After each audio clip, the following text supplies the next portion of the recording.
We are taught that the Great Pyramid of Giza is the ultimate achievement of the ancient world. It is the icon of Egypt, the last surviving wonder. But for thousands of years, whispers have traveled across the sands about something else, something bigger, something far more complex. Ancient historians didn't just speak of the pyramids. They spoke of a colossal structure located near the Fayum oasis, a place so magnificent that it defied the limits of imagination. They called it the labyrinth.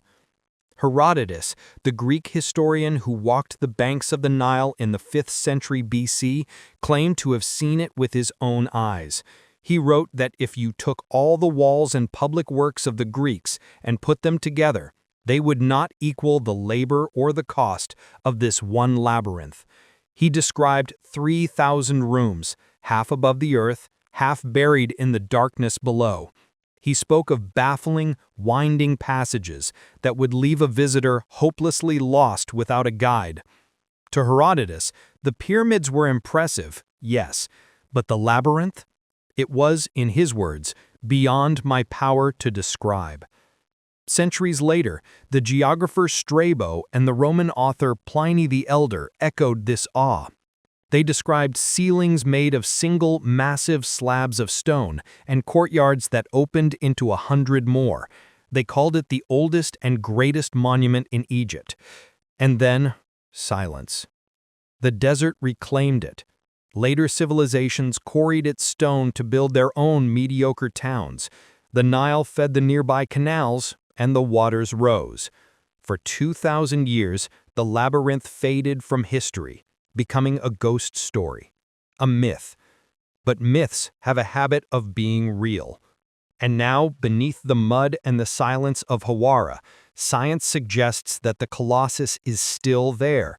And if the latest scans are to be believed, uncovering it wouldn't just add a chapter to our history books, it could burn them down. By the late 19th century, the academic world had written off the labyrinth as poetic exaggeration. But in 1888, a man named Flinders Petrie arrived at Hawara. Petrie was the father of modern archaeology, a man of measurements and cold, hard facts. He wasn't looking for magic, he was looking for proof.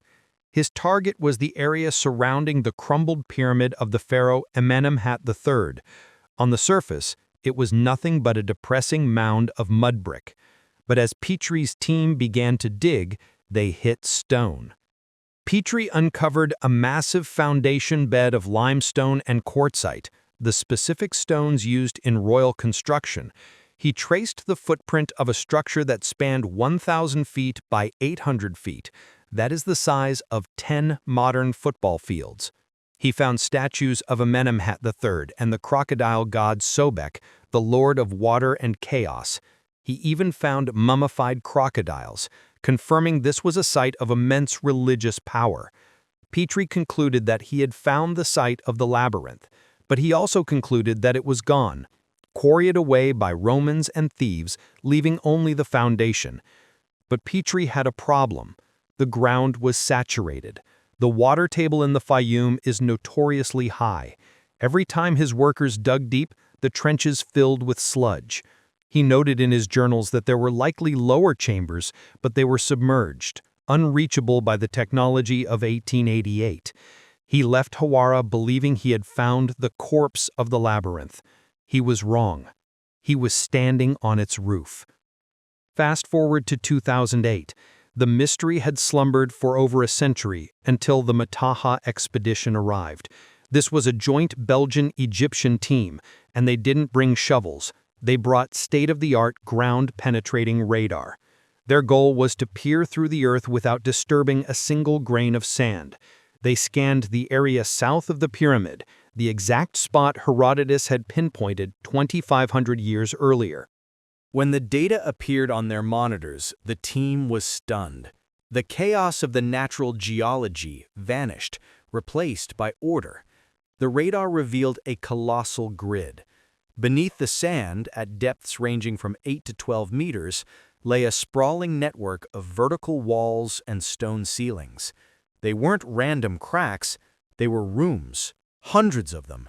The dimensions matched Petrie's foundations, but the radar proved the structure extended downward, deep into the bedrock. The Mataha team realized that Petrie hadn't found the foundation of a destroyed building, he had found the ceiling of an intact one. This should have been the discovery of the century. It confirmed Herodotus. It confirmed the scale. It was the finding of a lifetime. But then the narrative took a dark turn. The findings were submitted to the Supreme Council of Antiquities, but instead of a press conference, there was silence.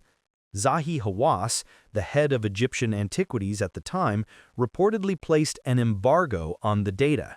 The Mataha expedition was allegedly forbidden from publishing their full report. Why? Some say it was bureaucratic caution, a desire to protect the site from looters until a security plan was in place. Others suggest national security, a blanket term often used to bury inconvenient truths. But researchers like Graham Hancock suggest something else. They argue that mainstream archaeology operates like a fortress. It protects a specific timeline of human history. A discovery this vast, this complex, and potentially this old threatens the established narrative.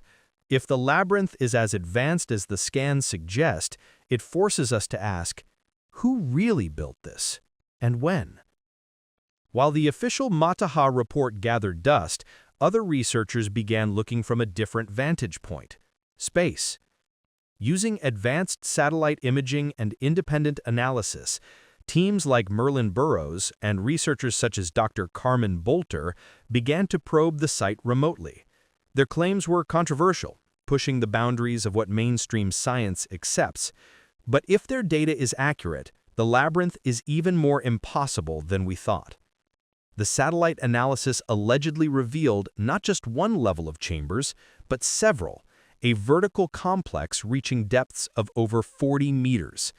The data depicted enormous halls, some the size of Olympic swimming pools, connected by a precise, intelligent design. But nestled in the heart of this grid, the sensors picked up something that made no sense. Deep within the structure, analysts identified a massive object, roughly 40 meters long.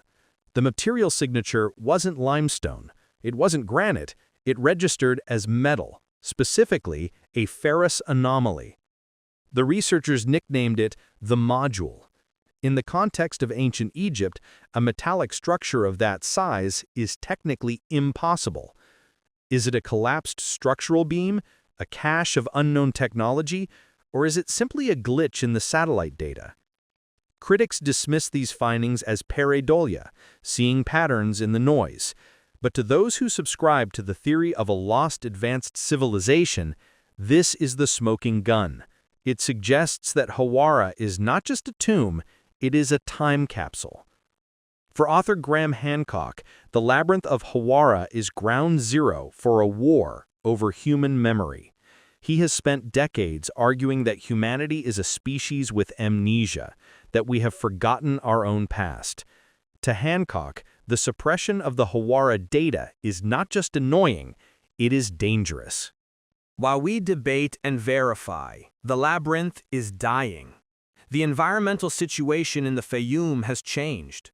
The water table has risen dramatically due to modern irrigation. The underground chambers, once dry and sealed, are now being swallowed by corrosive, salty groundwater. Hancock warns that we are running out of time. The salt water is eating away at the limestone. The mud brick is dissolving into sludge. We are allowing one of the greatest archives of human history to rot because we are too afraid or too bureaucratic to open the door. Hancock's warning goes deeper than archaeology.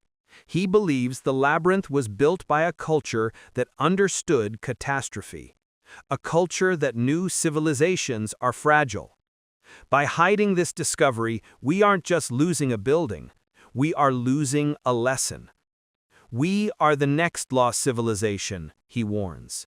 If we continue to ignore the evidence of the past, if we continue to destroy our environment and deny our history, we will meet the same fate as the builders of Hawara. forgotten beneath the sand. So what is down there? If the pumps were turned on, if the water was drained, and the seal was broken, what would we find? Some believe we would find the true burial of Amenemhat III, surrounded by treasures that would make Tutankhamun's tomb look like a pauper's grave.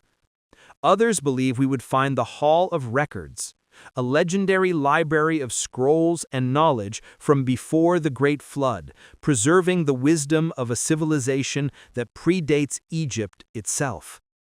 The radar says the walls are there. The history books say the wonder was real. The water says time is up. The labyrinth of Hawara challenges us with a simple, terrifying question. Are we ready to know the truth about our origins, or is it safer to let the past stay buried? The desert knows, and for now the desert is keeping its secret.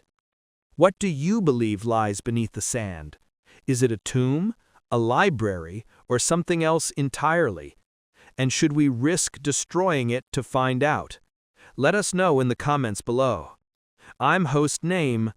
Thanks for watching.